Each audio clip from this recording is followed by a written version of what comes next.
हमने digestion 10th में पढ़ के आ रहे हैं हम लोग. Digestion simply means the breakdown of the food, that's it. No energy formation, कोई यूटिलाइजेशन नहीं उस खाने का. डाइजेशन सिंपली मीन्स, digestion simply means the breakdown of food. The breakdown of food is called as digestion. हम कोई भी खाना खा रहे हैं, हम कोई भी फूड खाते हैं, फूड में 3 चीजें होती हैं. ठीक है, एक होते हैं कार्बोहाइड्रेट्स, एक होते हैं आपके प्रोटीन्स, और दूसरे आपके क्या होते हैं, फैट्स. ठीक है, carbohydrates means your polysaccharides. Carbohydrate means your polysaccharides. Poly means many, saccharides means sugar. काफी लंबी शुगर की चेन होती है. इसका एग्जांपल आपको अरमान भैया बताएंगे. Cellulose, cholesterol, glycogen. Glycogen. Yes, these are the examples of polysaccharides. Ultimately, polysaccharide will change into disaccharides, and disaccharides will change into monosaccharides.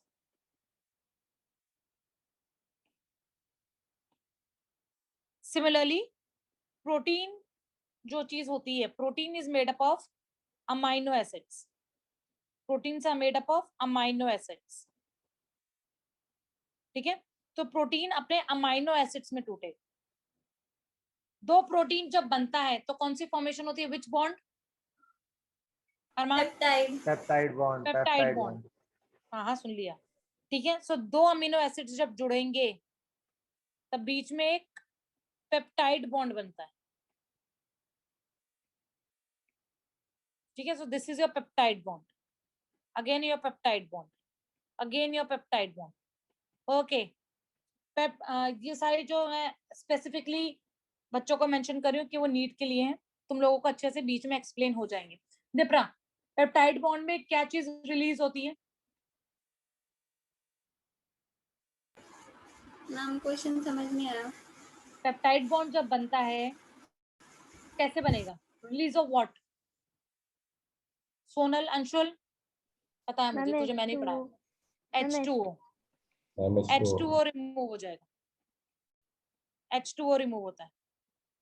Clear है? देखो कैसे, 11th क्लास. आपका अमीनो एसिड इस तरीके का होता है.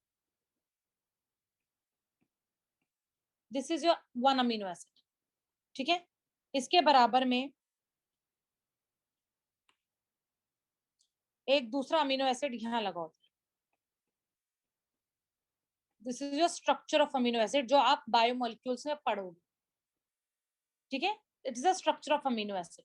सो यहां पर देखो, ये OH और यहां से एक H रिमूव हो जाता है, माइनस H2O हो गया, और क्या बन गया? CONH bond. Important, CONH bond is called as a peptide bond. This is called as a peptide. So in short, कि प्रोटीन क्या होते हैं? प्रोटीन आपकी लंबी चेन होती है अमाइनो एसिड्स. ठीक है, उससे बहुत सारी बॉन्डिंग्स होती है. ठीक है, धीरे धीरे ये छोटा पॉलीपेप्टाइड चेन, ठीक है, पॉलीपेप्टाइड चेन वो किस में टूटेगी? आपकी डाइपेप्टाइड में. एंड डाइपेप्टाइड के बाद वो किस में चेंज हो जाएगी? आपके डिफरेंट अमाइनो एसिड्स. ठीक है, ऐसे ही आपके फैटी एसिड्स होते हैं. फैटी एसिड्स विल चेंज, और fats will change into your head and fatty acid chain. Fatty acid chain में ये टूट जाता है. सो अल्टीमेटली ये चीज मैं क्यों बता रही हूँ आप लोगों को? इस वजह से कि आपने कुछ भी खाना खाया, वो आप खाना जो किस फॉर्म में लेते हो? आप कॉम्प्लेक्स फॉर्म में आप खाना लेते हो. You take food as in a complex form. ठीक है, और इस कॉम्प्लेक्स फॉर्म को आप सिंपलर फॉर्म में कन्वर्ट करते हो. This type of nutrition is called as holozoic. Holozoic mode of nutrition. We need to digest, we need to simplify the food. ठीक है, अब हम सिंप्लीफिकेशन क्यों करते हैं? हम सिंप्लीफाई क्यों करते हैं फूड को? फॉर इजी एब्जॉर्प्शन, ताकि इजिली फूड एब्जॉर्ब हो सके इन द सेल, और इससे क्या बन सके आपकी अल्टीमेटली एनर्जी मिल सके. सो digestion is the first step towards the formation of energy. ठीक है, एनर्जी के लिए आप खाना खाते हो, वो खाना अल्टीमेटली आपका टूटेगा, सेल के अंदर जाएगा, एब्जॉर्ब होगा, और फिर अल्टीमेटली उसमें से एनर्जी निकलेगी. क्लियर है बच्चा इतना? ठीक है, ओके. अरमान ठीक है बाबू, अंशुल, दिपरा, चलो अंकिता कहाँ ध्यान है बेटा, इधर दो. सो आओ, अब जो एलिमेंट डाइजेस्टिव सिस्टम होता है आपका, the digestive system consist of a complete alimentary canal, and the alimentary canal starts from your mouth and ends towards anus, और ये अराउंड 7 सेंटीमीटर लॉन्ग होती है, राइट? 7 सेंटीमीटर ये ना, हाँ 7 मीटर है, सॉरी, राइट, हाँ 7 मीटर और 7 सेंटीमीटर में इतनी सी, यही मैं सोच रही थी. ठीक है, हंस रहा है, बोल नहीं सकता है. ठीक है, 7 मीटर लॉन्ग होती है. आई हेट मैथ्स, जिंदगी में कोई मैथ्स नहीं पढ़ूंगी. क्लियर है बच्चों इतना? अब सबसे पहले आ जाओ माउथ में, मुंह के अंदर, माउथ में. ठीक है, इट्स द एंटीरियर ओपनिंग. अच्छा बच्चों, छोटे छोटे वर्ड्स हैं क्योंकि बच्चे भी हैं साथ में, 12th सीनियर्स.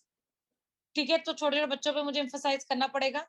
अंकिता छोटी सी बेटी सी है. ठीक है, सो इसलिए एंटीरियर का मतलब क्या होता है, दिपरा दीदी बताएंगी.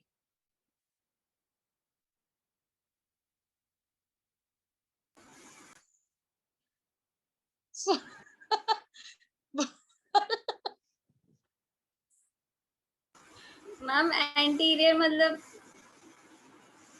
अंशुल एक दो भैया पार्ट्स बताएंगे. होते हैं मैम, एंटीरियर और पोस्टीरियर. पोस्टीरियर हाँ. इज सामने वाला part and anterior is backward. उल्टा बोल रही है.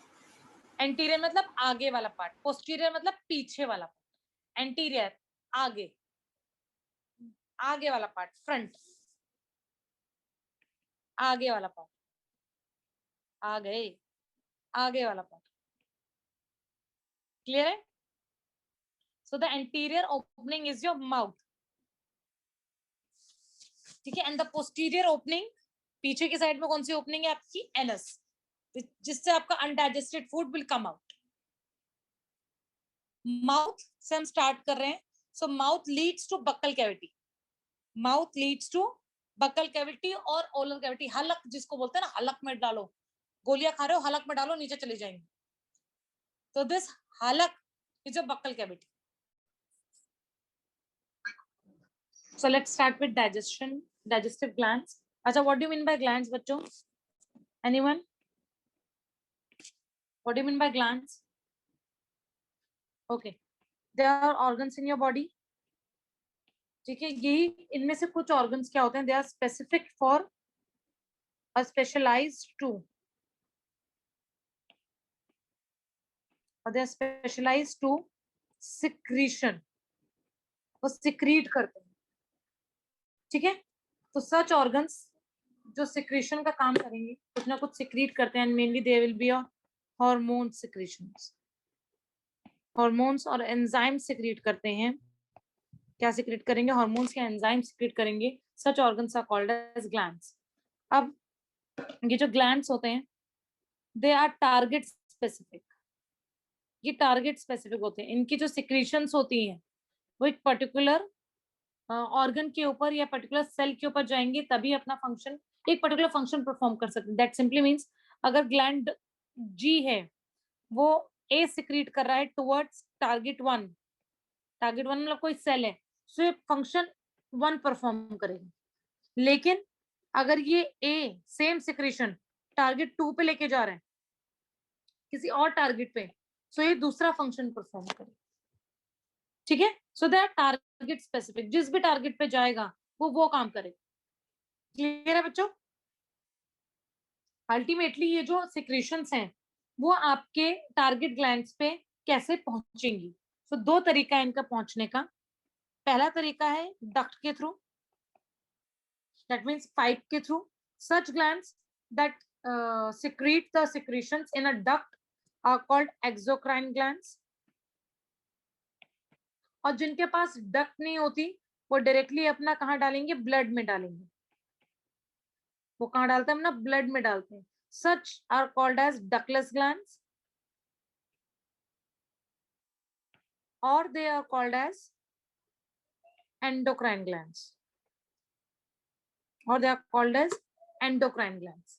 आपके जो भी glands digestive glands हैं, all these glands are your exocrine glands, all are your exocrine, they are duct glands। clear है? Three glands are mainly associated with the digestion।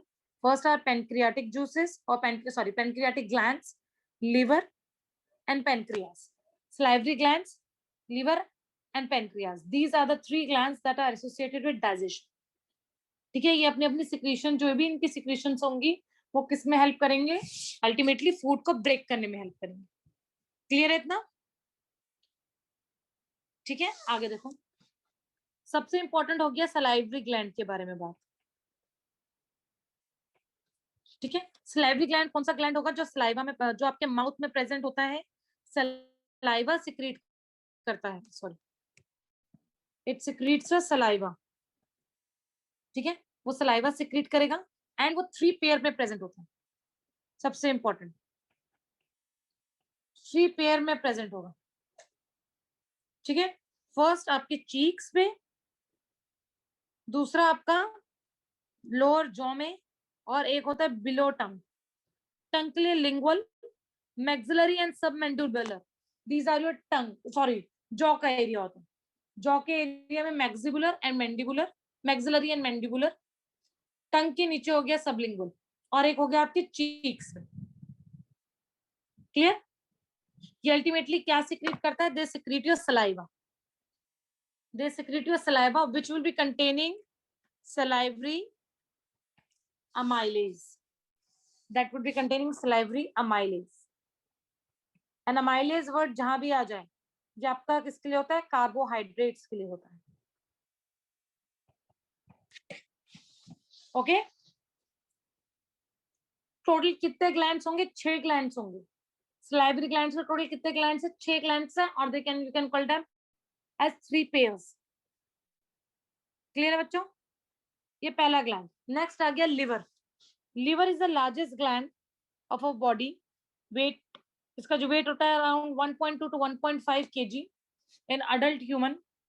it is situated below the abdomen cavity, just below the diaphragm, and has 2 lobes। इसके 2 lobes होते हैं। ठीक है, ध्यान से देखो, the hepatic lobes. अच्छा, लिवर के लिए जो वर्ड, जो लिवर के लिए हम वर्ड यूज करते हैं, दैट इज हेपेटिक। किडनी के लिए हम वर्ड यूज करते हैं रीनल। स्टमक के लिए गैस्ट्रिक, स्टमक के लिए गैस्ट्रिक। लंग्स के लिए पल्मोनरी। क्लियर है बच्चा? Okay, the hepatic lobes are the structural and the functional unit of the kidney that contains hepatic cells that are arranged in a form of cords। Each lobule is covered with a thin connective tissue which is called as Gilson capsule। Very important, ये NEET में आया हुआ है already, Gilson capsule के बारे में। इनके जो हेपेटिक लोब्स होते हैं, लोब्यूल्स, उसके अंदर क्या होंगे, हेपेटिक सेल्स होंगे, और वो एक कॉर्ड की तरीके से अरेंज्ड होते हैं, एक लंबा सा कॉर्ड की तरीके से अरेंज्ड होंगे, और इस पूरी कॉर्ड के ऊपर एक थिन कनेक्टिव टिश्यू की शीट होगी, जैसे ये है, और इसके ऊपर पूरे के ऊपर थिन कनेक्टिव टिश्यू की शीट है। इस पूरे को मैं क्या बोलूंगी, गिल्सन कैप्सूल। क्लियर है बच्चों? बेचारी सोनल, मेरे बच्चे की आंखें खराब हो जाएंगी, हाय हाय। ठीक है, एक सेकंड, सॉरी। ठीक है, तो बाइल, जो लीवर है वो क्या सिक्रेट करता है, आपका बाइल जूस सिक्रेट करता है, and this bile juice are secreted by or formed by your hepatic cells that passes through the hepatic duct, stored and concentrated in a muscular sac-like structure that is called as a gallbladder. Clear है इतना? ठीक है. Hepatic sales, hepatic lobules में क्या है? Hepatic sales है. इस hepatic और हेपेटिक लोब्यूल्स को एक कनेक्टिव शीट लाइक कवर कर रहा है, उसको क्या बोले हैं? Gilson capsules. इसके जो हेपेटिक सेल्स है वो क्या सिक्रीट कर रहे हैं? आपके बाइल जूस. बाइल जूस आपका बाहर निकल रहा है और कहाँ स्टोर हो रहा है? आपका गॉल ब्लैडर. गॉल ब्लैडर से एक डक्ट आ रही है जिस डक्ट का नाम है सिस्टिक डक्ट. गॉल ब्लैडर से डक्ट आ रही है cystic duct. along with the hepatic duct forms a common bile duct. Okay, ये देखो, ये आपका गॉल ब्लैडर. ठीक है, ठीक है. This is a duct from the gallbladder, which is a cystic duct. ठीक है. This duct is from the liver. और ये duct आपस में मिल रही है तो क्या बना रही है? Common hepatic duct that would be consisting of bile juice. और ये अपनी सिक्रीशन कहाँ देती है? डिओडेनम. याद रखो, बाइल जूस अपनी सिक्रीशन डिओडेनम में देती है. क्लियर है? The bile duct and the pancreatic duct open together into the duodenum as the common hepatopancreatic duct, which is guarded by a sphincter of ODI. अब यहाँ पर देखो, ये जो जगह है ये वाली, ये आपका पेनक्रियाज है. पेनक्रियाटिक डक्ट ये रही, पेनक्रियाटिक डक्ट ये रही, और ऊपर से आपकी हेपेटिक डक्ट आ रही है. ठीक है. This is your common duct. और कॉमन डक्ट अपनी सारी बाइल जूस भी और पेनक्रियाटिक जूसेस भी, ये दोनों अपने सिक्रीशंस कहाँ देगी? अपने डिओडेनम में देगी. और जो एंट्री है इस डक्ट की towards the duodenum, this is called as sphincter of Oddi. यहाँ मार्क कर लो ताकि याद रहेगा. Sphincter of ODI. क्लियर है बच्चों? ओके. नेक्स्ट पेनक्रियाज के बारे में. Pancreas acts as both endocrine and exocrine glands. Also दूसरा नाम जो इसका होता है composite gland. This is also called as a composite gland. Clear? अब मुझे कोई बताएगा, और लिखा हुआ है ऑलरेडी, कि एक्सोक्राइन वो क्या सिक्रेट करेगा? एक्सोक्राइन वो डाइजेस्टिव एंजाइम सिक्रेट करेगा that will be containing alkaline pancreatic juices, whereas endocrine क्या सिक्रेट करेगा? वो आपके hormones like insulin and glucagon. Insulin का काम क्या होता है? ब्लड शुगर लेवल को कम करता है. ग्लूकागॉन का एंटागोनिस्ट काम होता है ब्लड शुगर लेवल को इंक्रीज करता है. क्लियर? अब मैं आपको 2 मिनट दे रही हूँ प्रोसेस. अब हमने सारे अपने डाइजेस्टिव ग्लैंड्स पढ़ लिए, हमने सारे अपनी डाइजेस्टिव की एनाटॉमी पढ़ ली. अब हम पढ़ेंगे डाइजेशन का पूरा प्रोसेस. याद रखो, digestion means complex food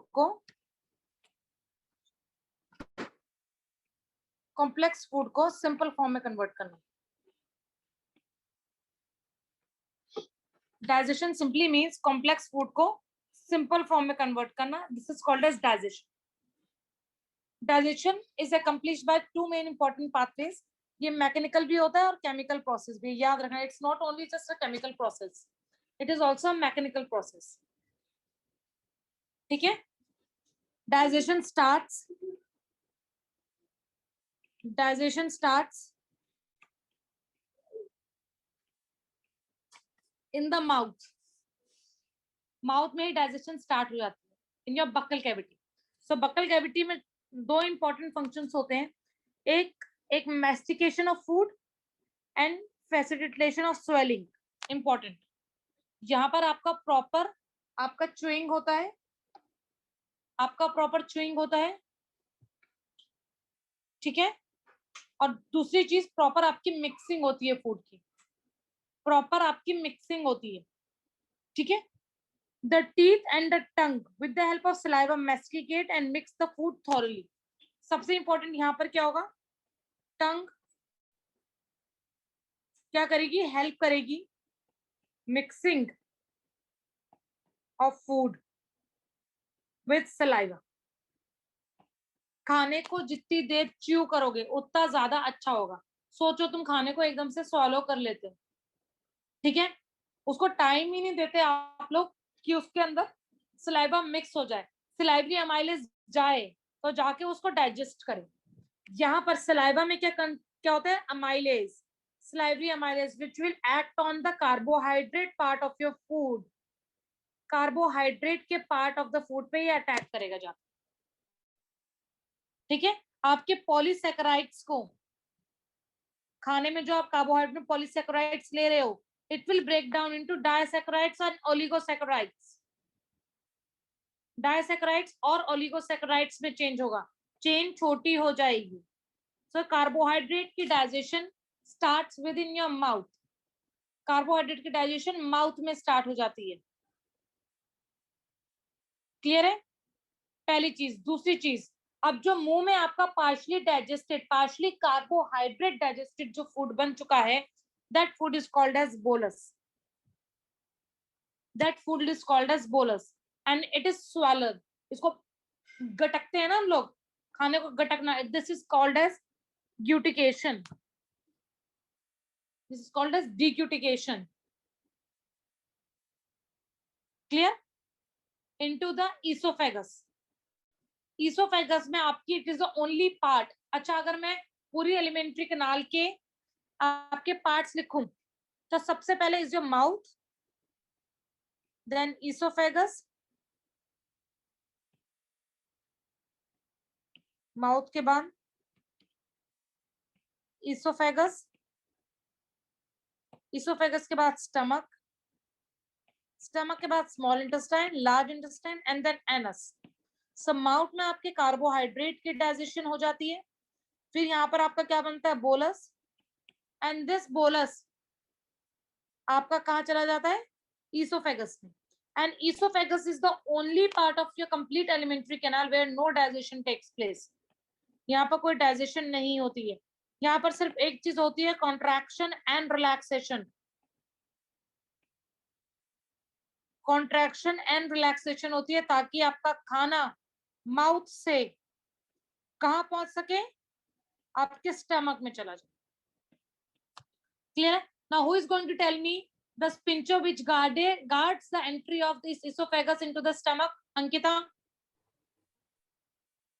No, Arman, no. Ankita, name the Yes, spincher, name the spincher which guards the opening of the esophagus in the stomach.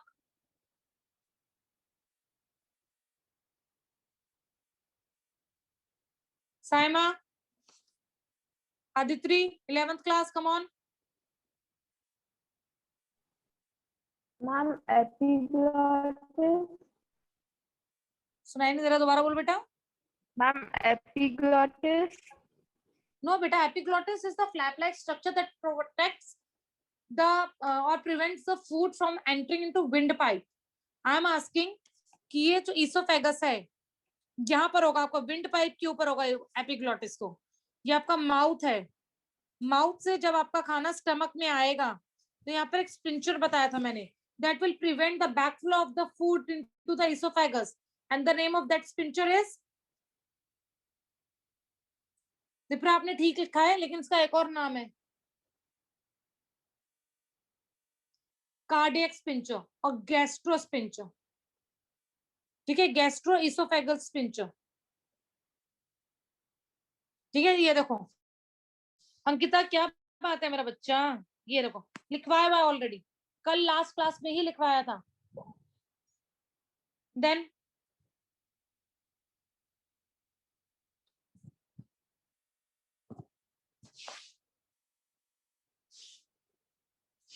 Okay, next,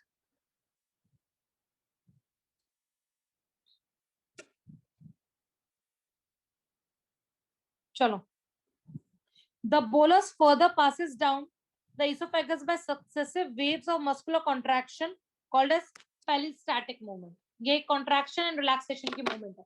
ये देखो सिंपल सी बात है, ये आपका esophagus है, look at me everyone, this is your esophagus, the bolus is here on the top of the esophagus and he has to move down, the bolus has to move down towards the stomach, and this stomach is guarded by a spincher, the cardiac spincher or gastroesophageal spincher. अब खाना नीचे कैसे आएगा, ठीक है, तो खाना bolus यहाँ रखा हुआ है, there is always a contraction and relaxation movement in your complete esophagus, इस तरीके से कॉन्ट्रैक्ट और रिलैक्स होगा, जब कॉन्ट्रैक्ट और रिलैक्स होगा तो आपका bolus from the top, from your buccal cavity will reach your stomach. Clear है? Everyone, is that clear? Aditri?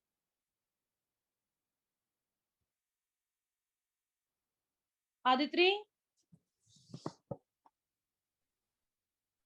Yes, ma'am. Clear. Okay. Now gastroesophageal sphincter controls the passage of the food into the stomach. The saliva secreted from the oral cavity contains NaCl, Cl and bicarbonate ions. Very important from NEET point of view. जो आपका खाना bolus में आ रहा है, जो आपका खाना bolus में आ रहा है, ये खाना आपके इसमें क्या होगा? आपका Na होगा, sodium ions, potassium ion, chloride ions and your bicarbonate ions. Contains your enzymes, salivary amylase and lysozyme. ये सारी चीजें उसके अंदर होगी. These all will be present in bolus. Okay? अब देखो नेक्स्ट पार्ट यही लिखा है. The chemical process of digestion initiates in the oral cavity. Oral cavity अब बड़े हो गए हो, मुंह नहीं बोला जाएगा, माउथ नहीं बोला जाएगा. It is called as oral cavity. Oral cavity by hydrolytic action of carbohydrate splitting enzyme, and this carbohydrate splitting enzyme will be your salivary amylase. बता रखी है बात. Okay? Okay. क्या नाम है तेरा? सोनल. एक second Babu. Name the cells which are present in the mucus layer of your alimentary canal. कल ही बताया. Name the cells which are present in the mucus layer of the alimentary canal. Good Dipra, मुझे पता था तुझे पता होगा. बहुत मुश्किल से याद करवाया था 11th में तुम लोगों को मैंने. रिशिता याद है? You can message me. जिसको पता है please message me. Write your answers. Ma'am, lose connective tissue. No no I am not saying. Chat में लिखो बेटा. Write on your chat, write in your chat box. उसमें लिखो जिसमें मेरा वो आ रहा है, फेस आ रहा है. 2 महक गुलजार है. ठीक है. No Sonal. These are the type of cells which make mucus layering. I'm telling which type of cells are present in mucus. Good, Rishita. Arman, write down the answer. Madhu, write down the answer. Ankita, write down the answer.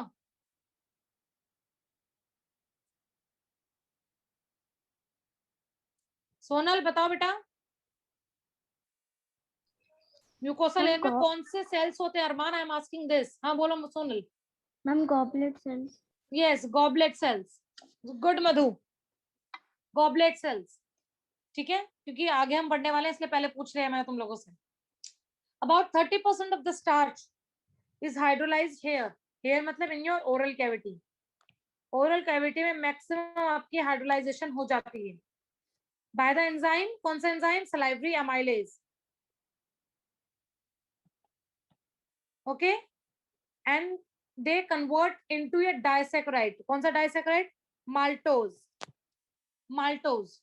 Okay, class. NEET के बच्चों, maltose is a disaccharide made up of which sugar? Glucose and galactose. Galactose. Glucose and glucose and galactose. glucose.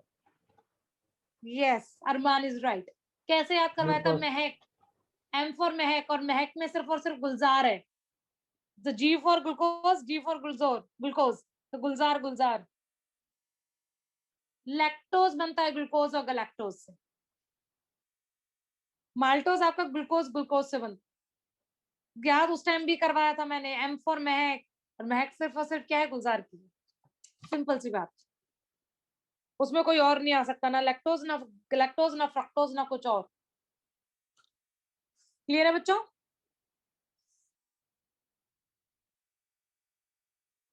Next. Lysozyme present in the saliva act as antibacterial agent that prevents the infection. Obviously बात है, हमें fast food खाना ही खाना है, हमें गोलगप्पे खाने ही खाने हैं. कभी पानी लेके देखो, गोलगप्पों का पानी, हाथ भी गोलगप्पो उसके पानी के अंदर ही घुसा होता है. जब पानी निकालता है वो टब से मिक्स करके, तो अंदर तक मिक्स जो करता है वो हाथ के साथ उसका आर्म भी एल्बो तक घुसता है, और वो पानी हमें पीना भी है. तो हमारा जो लाइसोजाइम है वो क्या काम करेगा? वो ऐसे ही इन्फेक्शंस को प्रिवेंट करता है. Clear? It prevents such infections like antibacterial agent that prevents your infection. Lysozyme present in the saliva. Clear है बच्चों? And the pH is 6.8. remember this pH 6.8.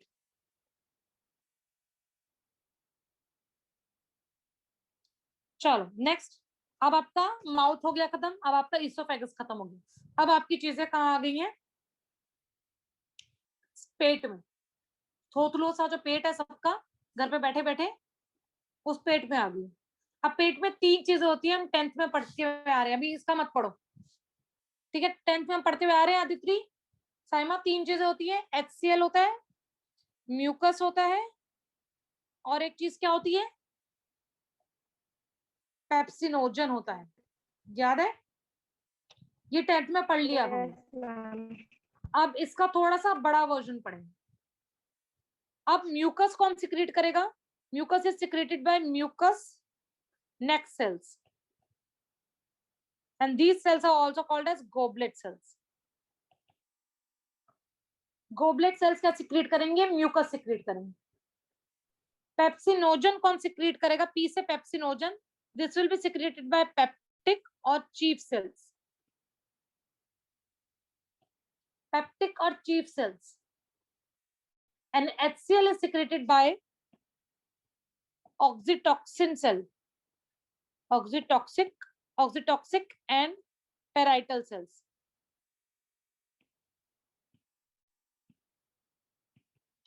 This is the most important question of NEET. दो जितना भी दो लगा लो उतना लगा लेना, ये क्वेश्चन पक्का बनेगा। और बच्चे इसमें हमेशा कंफ्यूज होते हैं, CBSE के भी 101% कंफ्यूज होते हैं। एक नीट का क्वेश्चन यहाँ आया हुआ है, जो लिख लिया इतना, लिखो जल्दी से। जो नीट में पूछी जाती है वो ये कि जो पैराइटल सेल्स हैं, अपार्ट फ्रॉम सिक्रेटिंग HCl, जो ऑक्सीटॉक्सिक और parietal cells, they also secrete intrinsic factors, and these intrinsic factors are important for the absorption of vitamin B12. ये एक और चीज सिक्रेट करते हैं, a type of intrinsic factor that is B12, ये secrete करते हैं लोग, ठीक है? जो ये फैक्टर अल्टीमेटली इसकी एब्जॉर्प्शन में हेल्प कर, विटामिन B12। ओके, क्लियर है इतना? ठीक है, ओके। यहाँ पर आगे बढ़ती हूँ, एक बार दोबारा लॉग इन करूँ क्योंकि 1 मिनट रह गया, फिर आगे बढ़ाऊँ।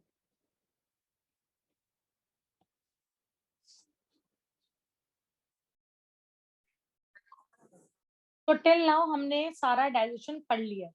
अब डाइजेशन के बारे में कुछ इंपॉर्टेंट पॉइंट्स पढ़ने।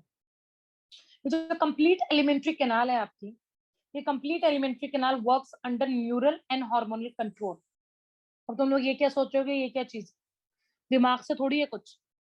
ओके, क्यों ऐसा होता है? आजकल मेरे साथ ऐसा हो रहा है, पहले मेरे साथ ऐसा होता नहीं था कि अगर खाना बन रहा है तो दिमाग में सिर्फ खाना खाना चल रहा होगा, खाना बनने वाला है, खाना खाना है, खाना बनने वाला है, खाना खाना, और उससे और भूख लगेगी। और अभी अगर ये पता है कि घर पहुंचने में 3 घंटे हैं, 3 घंटे बाद जाके खाना मिलेगा, तो तुम्हें भूख नहीं लगी। होता है हर किसी के साथ ऐसा, ठीक है? घर पे बैठे हुए हैं तो फ्रिज खोल के बार बार देखना जरूर है कि कुछ रखा है या नहीं रखा है, ठीक है? लेकिन अगर स्कूल गए हैं तो स्कूल में तो फ्रिज है ही नहीं, ठीक है? So at last all in your mind, सब कुछ दिमाग में होता है, और दिमाग में एक इंपॉर्टेंट चीज है, your neurons and your hormones. क्यों खाने की खुशबू को देखकर मुंह में पानी आ जाता है? क्यों मैं टॉफी जब खाती हूँ तो सबका मन ललचाता है? मेरी टॉफीज वैसे उतनी खाने लायक होती नहीं है, बट फिर भी क्लियर। तो ये ऑल आपके क्यों है? दिमाग में है, ये दिमाग की चीजें होता है इस वजह से। सो सबसे इंपॉर्टेंट बात, the gastrointestinal tract means your alimentary tract is under the control of neural and hormonal actions. Clear है?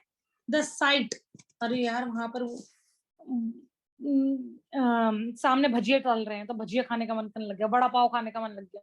ना तो कभी मुंबई नहीं गई, लेकिन बड़ा पाव का नाम सुन के हमेशा मन करता है बड़ा पाव खाऊंगी। ठीक है, वो बेशक बकवास होगा, मुझे अच्छे से पता है। कुछ बर्गर है, जैसे मैकडी का या बर्गर किंग का बर्गर खा ले। हाँ बोल, तू बोल, क्या है वो, तूने खाया हुआ है, कैसा होता है? मैकडी के बर्गर से तो अच्छा ही होता है। ठीक है, तो site, smell and the presence of food in the oral cavity will stimulate the secretion of saliva. ठीक है, सिर्फ सोच कर आपका सलाइवा सिक्रेट हो जाए, तो सोचो अगर खा रहे होगे वड़ा पाव तो क्या होगा। नेक्स्ट, ऑल्सो एक बात याद रखो बेटा, जैसे ही आपका खाना स्टमक से निकलेगा और आपके डिओडेनम में आता है, जस्ट उसी टाइम आपके सेल्स को स्टिमुलस मिल जाता है, उसी टाइम आपके सेल्स को स्टिमुलस मिलता है, और वो स्टिमुलस अल्टीमेटली क्या करता है, लिवर तक जाता है और पेनक्रियास तक जाता है, और फिर आपकी सिक्रेशन होती है। ठीक है, वहां पर ना लिवर की आंखें है ना पेनक्रियास की आंखें, तो उनको कैसे पता चलेगा कि उनको सिक्रेशन करनी है? सो जैसे ही खाना आपके डिओडेनम में आएगा, यहाँ पर प्रेजेंट होते हैं आपके जेसी सेल्स, ये जेजी सेल्स को स्टिमुलस मिलेगा, और फिर वो लिवर और पेनक्रियास की साइड पे जाएंगे और बोलेंगे अब तुम जाके अपने सिक्रेशन कर दो जल्दी से जल्दी। ठीक है, तो देखो, gastric and intestinal secretion also stimulates the neural action. The muscular activity of different parts of alimentary canal is moderated by neural mechanism, both local and throughout the CNS. आपकी जो esophagus की peristaltic movement है, that is also controlled by your CNS. ठीक है, hormonal control of secretion of digestive gland is carried out by local hormones produced by gastric and intestinal mucosa. ये सारे जो भी आपके एंजाइम सिक्रीट हो रहे हैं, जो भी आपके हार्मोन सिक्रीट हो रहे हैं ड्यूरिंग योर डाइजेशन, ये सारे आपके बाय न्यूरल कंट्रोल है, हार्मोनल कंट्रोल है, न्यूरल कंट्रोल है। क्लियर है बच्चों? एग्जांपल अच्छे से समझ में आ गया सबको? क्लियर है? साइमा, साइमा वीडियो ऑफ है आपकी। सोनल क्लियर है बेटा? ओके, नेक्स्ट, अब आ गया एब्जॉर्प्शन। अब आ जाओ एब्जॉर्प्शन में, एक सेकेंड, चलो। Absorption is a process by which the end products of digestion passes through the intestinal mucus of the blood or the lymph. It is carried out by the passive, active, and facilitated transport mechanism. Okay, class, I'm not going to waste my time for the NEET students to explain passive, active, and facilitated transport. I know किन तीनों में दिमाग में difference एक बार revise कर लेना। Uphill, downhill, ATP किसमें नहीं यूज होती है, अगेंस्ट द कंसंट्रेशन ग्रेडियंट, किसमें आयन चैनल्स, किसमें प्रोटीन चैनल्स, वो सारे यूज अपने आप दिमाग में घुमा लेना एक बार सारी चीजें। A small amount of monosaccharide like glucose, amino acid and some electrolyte like chloride ions are generally absorbed by the simple diffusion. देखो, कुछ चीजें सेल के आराम से अंदर चली जाएंगी, लाइक ये ग्लूकोज, अमाइनो एसिड्स, इलेक्ट्रोलाइट्स, ये सारी चीज आपके सिंपल डिफ्यूजन से सेल के अंदर चली जाएंगी। ठीक है, the passage of these substance of the blood depends upon the concentration gradient, कि हायर कंसंट्रेशन से हमेशा लोअर कंसंट्रेशन की तरफ ये जाके मूव करने लग जाएंगे। However, substances like glucose and amino acids are absorbed with the help of carrier proteins. If you remember, NEET students, मैंने तुम्हें बताया था ग्लूकोज as such नहीं जा सकता, उसके लिए कैरियर प्रोटीन होना जरूरी है। ये शायद मैंने आप लोगों को बताया हुआ नहीं बताया हुआ 11th क्लास। ये बात याद रखो कि ग्लूकोज आपकी as such सेल के अंदर नहीं जाता, इसके लिए कैरियर प्रोटीन होता है।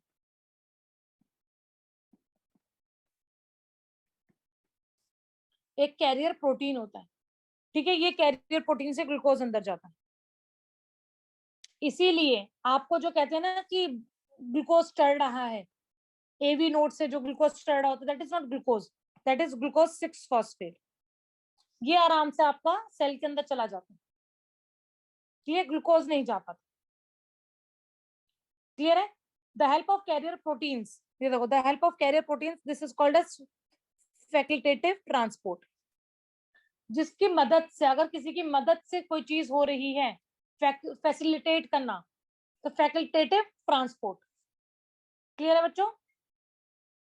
वाटर की movement is almost, transport of water is your osmotic gradient, ये ऑस्मोटिक ग्रेडियंट की वजह से होती है, ऑस्मोसिस की वजह से होती है। क्लियर है? ऑस्मोसिस करने से वाटर अंदर जाएगा.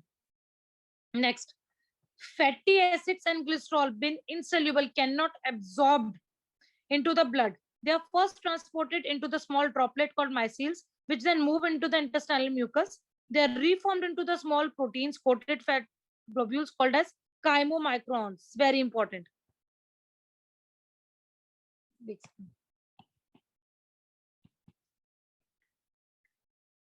Chylomicrons.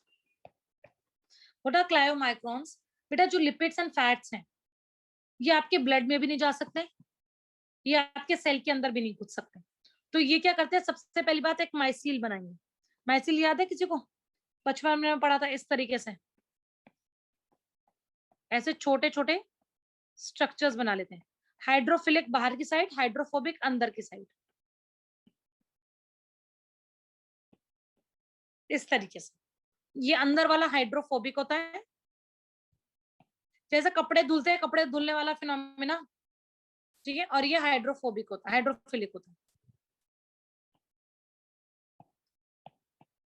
अब यहाँ पर क्या करेगा, यहाँ पर ये चीज अपने पास एक प्रोटीन और ले लेती है.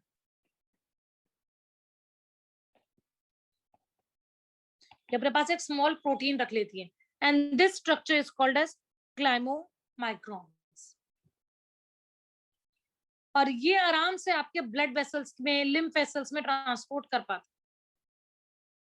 ये स्ट्रक्चर आपका आराम से लिम्फ वेसल्स और ब्लड सेल्स में, ब्लड में आराम से ट्रांसपोर्ट होता है. क्लियर है बच्चों? ठीक है. Okay, next.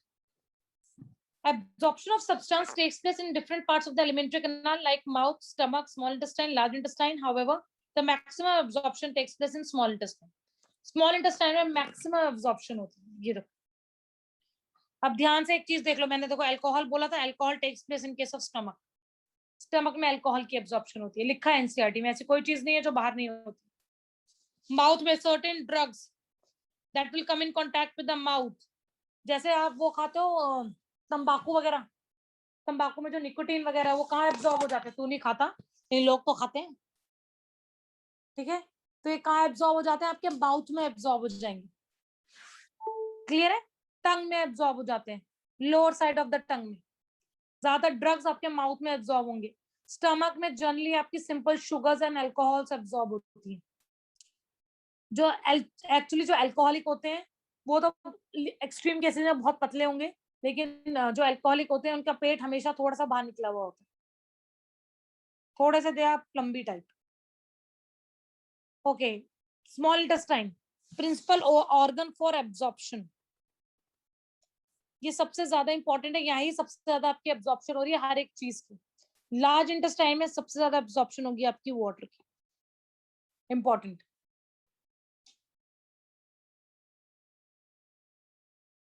क्लियर है बच्चों? Okay, next. Now the absorbed substance finally reach the tissue and utilize this substance for making up of energy, and this process is called as assimilation. The process by which plants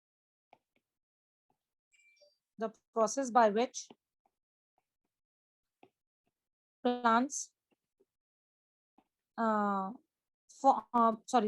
which cell makes energy. The cells makes energy. This process is called as assimilation by the utilization of absorbed food in the presence of oxygen. Oxygen की presence में जो absorb food से energy drive करते हैं उसको कहते हैं assimilation. Okay. The digestive waste solidify into coherent phases in the rectum, initiate the neural reflex causing an urge or desire for the removal. The ejection of the feces to the outside the anal opening is called defecation. Is a voluntary process that is carried out by the massive peristaltic movement. Again यहाँ पर याद रखो ये neural action.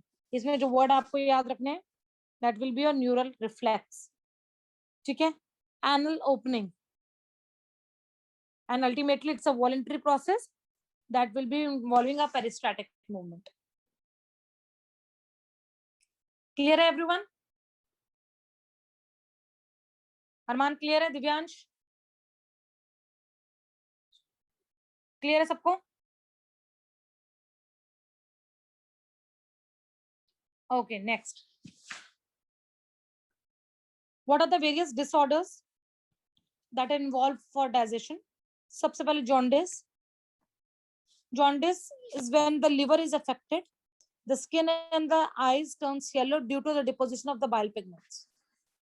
ठीक है, ये generally almost सबको हो ही जाता है और आजकल बच्चों को ज्यादा हो रहा है कि छोटे बच्चों को होते ही हो जाता है jaundice.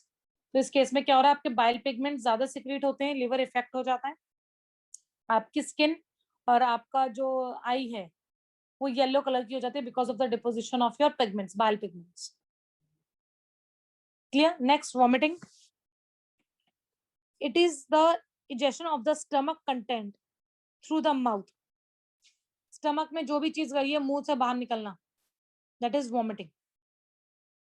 This reflex action is controlled by the vomit centre of medulla region. Medulla मतलब हाइंड ब्रेन के पीछे वाली, this is your medulla region. The feeling of nausea precedes vomiting.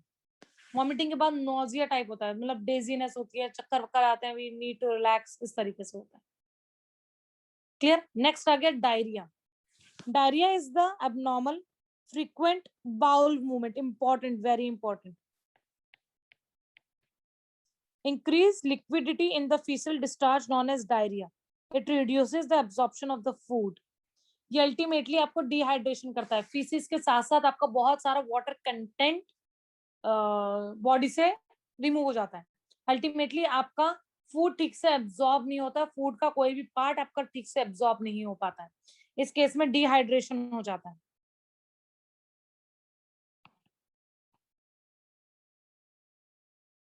Clear?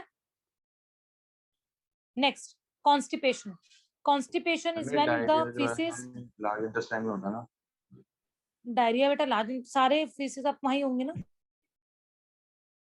और लार्ज इंटेस्टाइन में ही आपका वाटर का reabsorption होगा।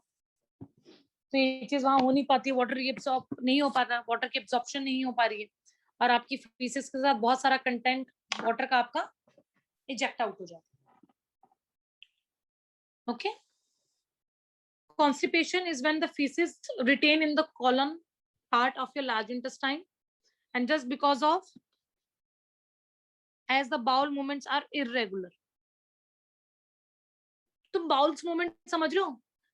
कभी सुना तारक मेहता का उल्टा चश्मा देखा है?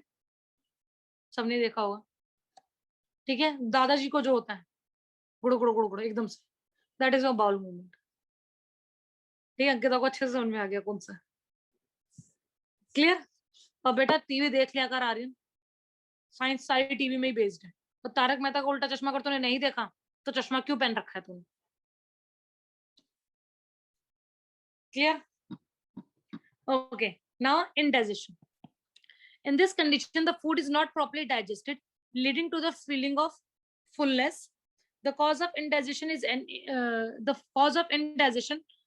are inadequate enzyme secretion, anxiety, food poisoning, overeating and spicy food. कभी कभी कुछ बाहर का खा के ऐसा लगता है कुछ खाने का मन नहीं कर रहा है, पेट में अजीब से जलन सी हो रही है, ठीक है? अभी जाओगे थोड़े दिनों में जाके गोलगप्पे खा के आओगे सबके सब।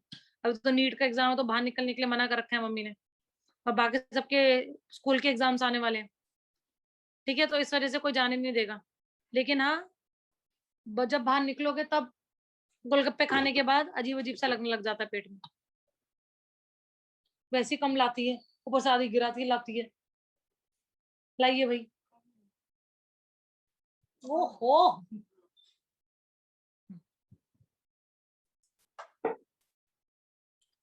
चलो आगे बढ़े।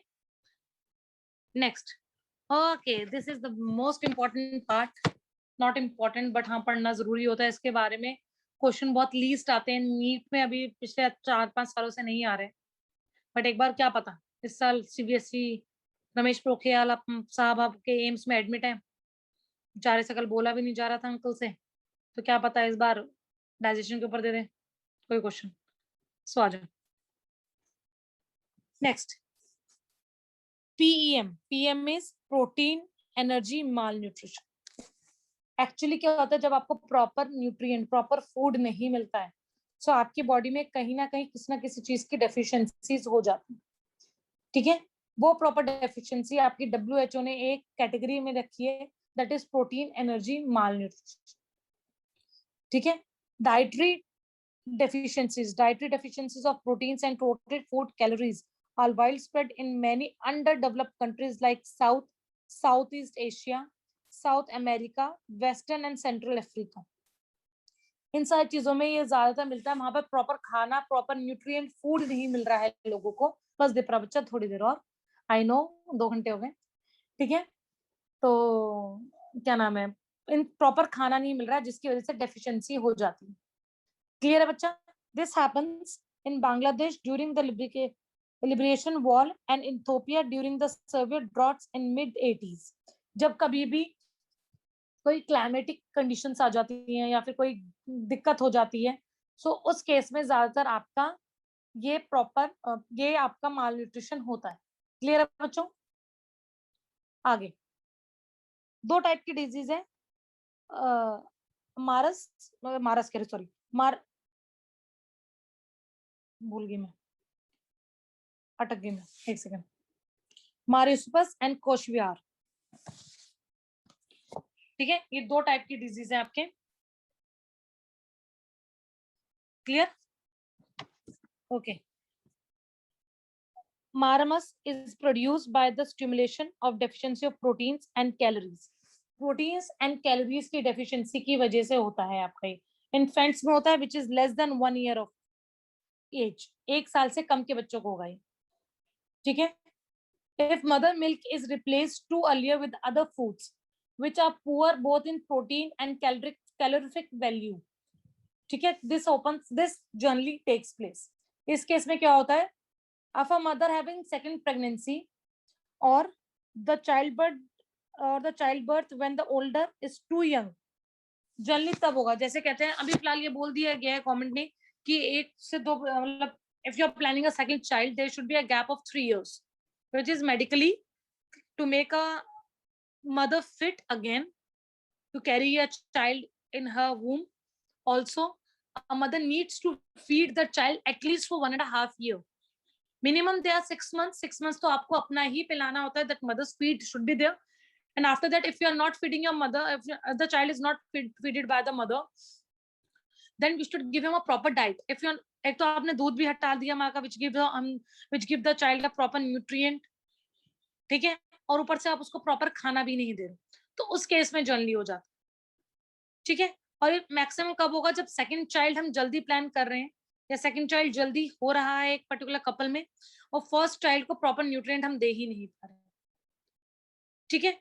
इस केस में क्या होगा, जब प्रोटीन होता है, प्रोटीन जनरली क्या करता है, protein act as the building blocks कि आपकी ग्रोथ में हेल्प करेगा, तो यहाँ पर ग्रोथ पे दिक्कत आ जाती है, ठीक है। रिप्लेसमेंट ऑफ प्रोटीन टिश्यूज नहीं हो पाते, आपका रिपेयर मैकेनिज्म काम नहीं करता है, skin become dry, thin, wrinkled हो जाती है, झुर्रियां पड़ जाती हैं स्किन में, ठीक है। जो growth rate and body weight है वो भी डिक्लाइन हो जाता है आपका, बच्चा बहुत ज्यादा कमजोर होता है। क्लियर? नेक्स्ट, अब काशवार कौन सा डिजीज है, this is a disease in which protein deficiency, ऊपर क्या था, protein deficiency plus calorific value, नीचे क्या, protein deficiency and high calorific value but low protein diet, यहाँ पर प्रोटीन डाइट बहुत कम होता है, ठीक है। यहाँ पर भी सेम चीज है लेकिन प्रोटीन डाइट कम है, सेम चीज जो ऊपर है वही सेम चीज यहाँ पर है, ठीक है। इसमें कैलोरिक वैल्यू बहुत कम होती है। It results from the replacement of mother milk by high calorific low protein diet. Calorific value ज्यादा होगी, प्रोटीन डाइट बहुत कम होगी, और ये कौन से बच्चों में होगी, जो 1 साल से ज्यादा होते हैं। इसमें भी थिन लिम्स हो जाएंगे, ठीक है, फेलियर ग्रोथ हो जाएगी, ब्रेन डेवलपमेंट ठीक से नहीं हो पाएगी, ठीक है, ये सारी चीजें होंगी। क्लियर है? तो यहाँ पर दोनों में एक चीज याद रखो, दोनों में प्रोटीन डेफिशिएंसी ज्यादा हो रही है और कैलोरीफिक वैल्यू हम नहीं दे रहे हैं, और दोनों में मदर्स मिल्क भी हम प्रोवाइड नहीं करेंगे in case of infants which are less than 1 year. Clear है बच्चों? ओके क्लास, यहाँ पर आपका डाइजेशन खत्म हो गया। अब इसके एमसीक्यूज हमें सॉल्व करने हैं और इसके क्वेश्चन आंसर्स करने हैं। ठीक है बच्चों, चलो आ जाओ।